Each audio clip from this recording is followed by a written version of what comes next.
infrastructure hook. Ramaphosa announced a staggering 1 trillion infrastructure investment over the next 3 years, the largest in the country's history. However, we need to point out that similar infrastructure funds announced in 2020 and 2023 have yet to translate into the high-speed rail or smart cities once promised by Cyril Ramaphosa. 2. The SRD grant, Social Relief Grant.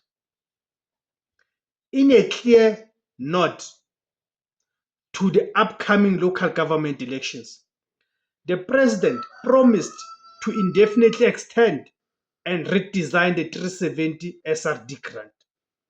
While a lifeline for many, opposition figures like the MK Party's Nhlamulo Ndlela